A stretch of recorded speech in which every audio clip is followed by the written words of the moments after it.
നമ്മൾ രാവിലെ ഇഡ്ഡലിയും ദോശയൊക്കെ ഉണ്ടാക്കി കഴിയുമ്പോഴേ അതിൻ്റെ മാവ് ബാക്കി വരികയല്ലേ, നമുക്കതുകൊണ്ടൊരു ഈവനിങ് സ്നാക്സ് ഉണ്ടാക്കിയാലോ? അത് ഞാൻ എങ്ങനെയാണ് ഉണ്ടാക്കിയതെന്ന് കാണിച്ചു തരാം. നിങ്ങൾക്കറിയാമായിരിക്കും, എന്നാലും ഞാൻ ഉണ്ടാക്കിയപ്പോൾ നിങ്ങളെ കൂടി ഒന്ന് കാണിച്ചു തരികയാണ്. അതിനായിട്ട് ഞാനൊരു നോൺ സ്റ്റിക്ക് പാന് ചൂടാകാനായിട്ട് വെച്ചിട്ടുണ്ട്. അതിലേക്ക് 2 ടേബിൾ സ്പൂൺ എണ്ണ ഒഴിച്ചു കൊടുത്തു. എണ്ണ ഒന്ന് ചൂടായി വരുമ്പോൾ അതിലേക്ക്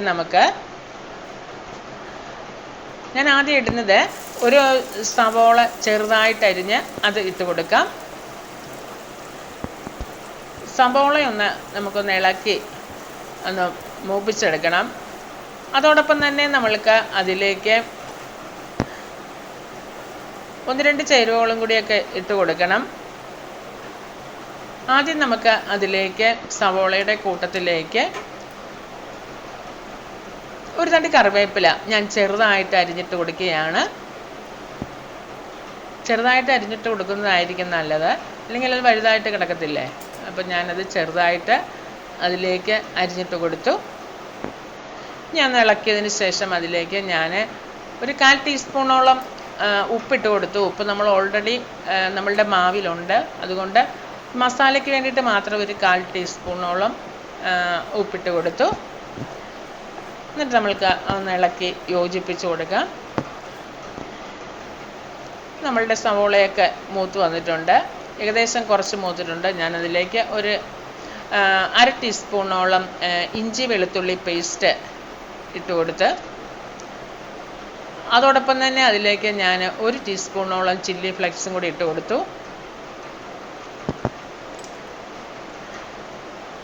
ഇനി നിങ്ങൾക്ക് പച്ചമുളക് വേണമെങ്കിൽ പച്ചമുളക് അരിഞ്ഞ് ഇട്ട് കൊടുക്കാം.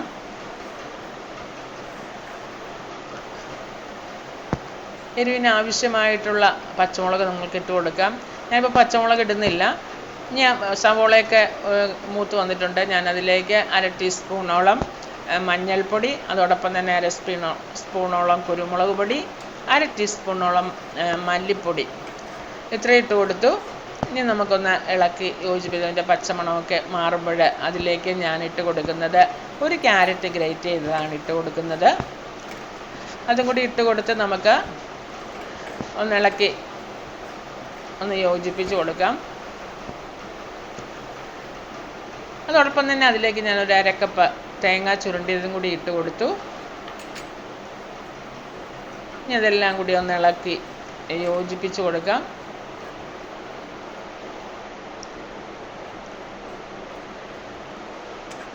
അതിൻ്റെ ക്യാരറ്റൊക്കെ നമുക്ക് പതുക്കെ ഒന്ന് വാടി കിട്ടണം, അത്രയേ ഉള്ളൂ.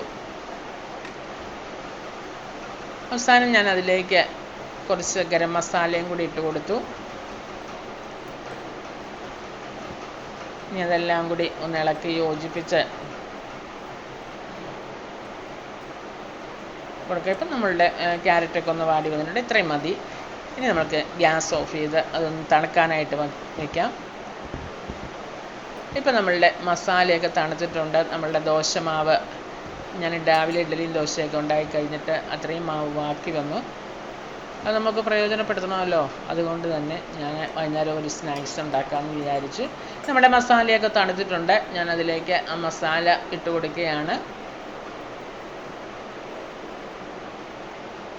മസാല നമ്മുടെ ദോശമാവിലേക്ക് ഇട്ട് കൊടുക്കുമ്പോൾ ഒരു പ്രത്യേക ടേസ്റ്റാണ് കേട്ടോ. എന്താണെന്ന് വെച്ചാൽ നമ്മളുടെ മാവ് പുളിച്ച് പൊങ്ങിയൊക്കെ ഇരിക്കുന്നതായിരിക്കുമല്ലോ, അതോടൊപ്പം ഈ മസാലയും കൂടി ചെല്ലുമ്പോൾ വളരെ ടേസ്റ്റാണ്. നമ്മൾക്ക് ഉണ്ണിയപ്പച്ചട്ടി ഉണ്ടെങ്കിൽ അതിൽ നമുക്ക് കോരി ഒഴിച്ച് നമ്മൾക്ക് ഉണ്ടാക്കിയെടുക്കാം. ഇനിയിപ്പോൾ ആ മസാലകളെല്ലാം കൂടി ഒന്ന്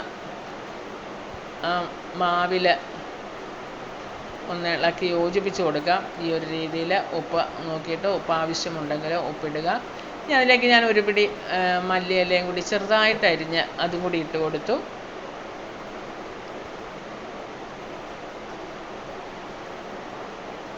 നമ്മളുടെ മാവ് ഇവിടെ റെഡി ആയിട്ടുണ്ട്. ഈ ഒരു രീതിയിൽ നമ്മൾക്ക് ഉണ്ണിയപ്പച്ചട്ടിയിൽ സ്വല്പം എണ്ണ തൂകിയിട്ട് അതിലേക്ക് ഒഴിച്ചു കൊടുത്ത് നമ്മൾക്കുണ്ടാക്കിയെടുക്കാം. ഇപ്പോൾ എൻ്റെ കയ്യിൽ ഉണ്ണിയപ്പച്ചട്ടി ഇല്ല, അതുകൊണ്ട് തന്നെ ഞാൻ നോൺ സ്റ്റിക്ക് പാനിലാണ് ഉണ്ടാക്കിയെടുക്കുന്നത്. അതിനായിട്ട് ഞാനൊരു നോൺ സ്റ്റിക്ക് പാൻ ചൂടാകാനായിട്ട് വെച്ചിട്ടുണ്ട്. അതിലേക്ക് ഒരു ലേശം എണ്ണ നമുക്ക് ഒഴിച്ചു കൊടുക്കാം. ഇനി ബട്ടർ വേണമെങ്കിൽ ബട്ടറോ നെയ്യോ എന്ത് വേണമെങ്കിലും ഒഴിച്ച് കൊടുക്കാം. ഞാനൊരു ലേശം എണ്ണയും ഒഴിച്ച് കൊടുത്തിട്ടുള്ളൂ. എണ്ണ കൂടുതൽ വേണമെങ്കിൽ അങ്ങനെ ഒഴിച്ച് കൊടുക്കാം. അതൊന്ന് ഇതുപോലെ ഒന്ന് സ്പ്രെഡ് ചെയ്ത് കൊടുക്കാം. ഇപ്പം നമ്മളുടെ പാൻ നന്നായിട്ട് ചൂടായിട്ടുണ്ട്. ഇനി അതിലേക്ക് നമുക്ക് നമ്മളുടെ മാവ് ഒന്ന് നന്നായിട്ടൊന്ന് ഇളക്കി യോജിപ്പിച്ചതിന് ശേഷം കുറേശ്ശെ ഇതുപോലെ ഒന്ന് ചുട്ടെടുക്കാം. നമുക്ക് ഇതാകുമ്പോൾ നമ്മൾ എണ്ണ അധികമൊന്നും ഉപയോഗിക്കുന്നില്ല. അതുപോലെ തന്നെ വളരെ ടേസ്റ്റുമാണ്. നമുക്കൊന്ന് മൂടി വയ്ക്കണം. അതൊന്ന് നമ്മൾക്കൊന്ന് ഒരു ഭാഗം എന്ത് കഴിയുമ്പോൾ നമ്മൾക്കതൊന്ന് മറിച്ചിട്ട് കൊടുക്കണം. ഇപ്പോൾ ഒരു 2-3 മിനിറ്റ് കഴിഞ്ഞിട്ടുണ്ട്. ഞാനത് തുറന്ന് നോക്കിയപ്പോൾ ഒരു ഭാഗം വെന്തിട്ടുണ്ട്. ഇനി നമ്മൾക്കിതുപോലെ ഒന്ന് മറിച്ചിട്ട് കൊടുത്ത് ഒന്ന് മൊരിച്ചെടുക്കണം. മൊരിച്ചെടുക്കുമ്പോഴായിരിക്കും അതിന് നല്ലൊരു ടേസ്റ്റ്.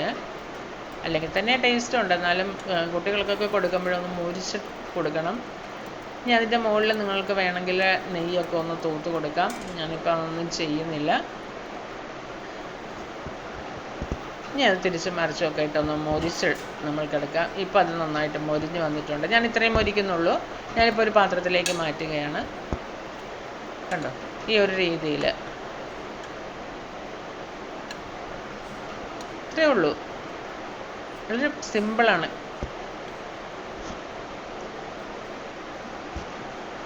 വീണ്ടും ഞാൻ പാൻ അടുപ്പിലേക്ക് വെച്ചു.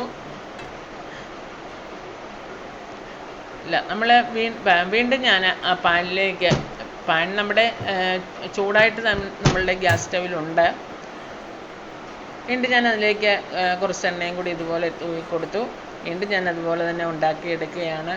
നമ്മൾക്ക് ഇഡ്ഡലിയുടെയും ദോശയുടെയൊക്കെ മാവ് ബാക്കി വന്നാൽ നമ്മൾക്ക് ഫ്രിഡ്ജിൽ വെച്ച് പിറ്റേ ദിവസത്തേക്ക് ഉണ്ടാക്കാൻ മാത്രം മാവില്ല എങ്കിൽ നമ്മൾക്കത് ഇതുപോലെ സ്നാക്സൊക്കെ ഉണ്ടാക്കിയെടുക്കാം. പല രീതിയിൽ നമ്മൾക്ക് ഉണ്ടാക്കിയെടുക്കാം. അതിലൊരു മെത്തേഡാണിത്.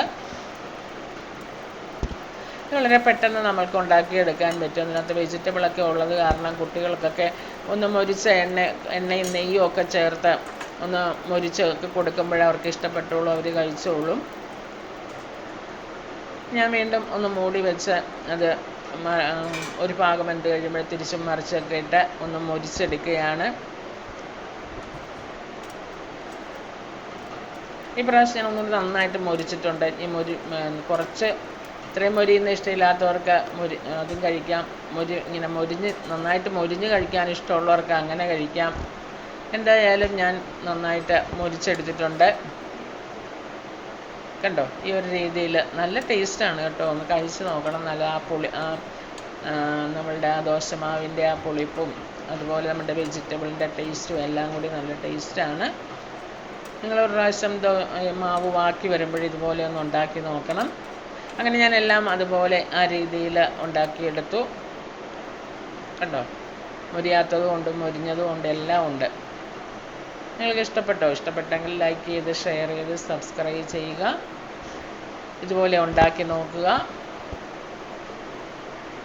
വളരെ ടേസ്റ്റി ആയിട്ട് വളരെ എളുപ്പമെന്ന് നമ്മൾക്ക് ദോശമാവൊക്കെ ബാക്കി വരുമ്പോൾ ഈ ഒരു രീതിയിലൊക്കെ നമുക്കുണ്ടാക്കി നമ്മൾക്ക് ഈവനിങ് സ്നാക്സ് ആയിട്ടോ കട്ടൻ ചായയുടെ കൂടുതൽ കഴിക്കുമ്പോൾ വളരെ നല്ലൊരു ടേസ്റ്റായിരിക്കും.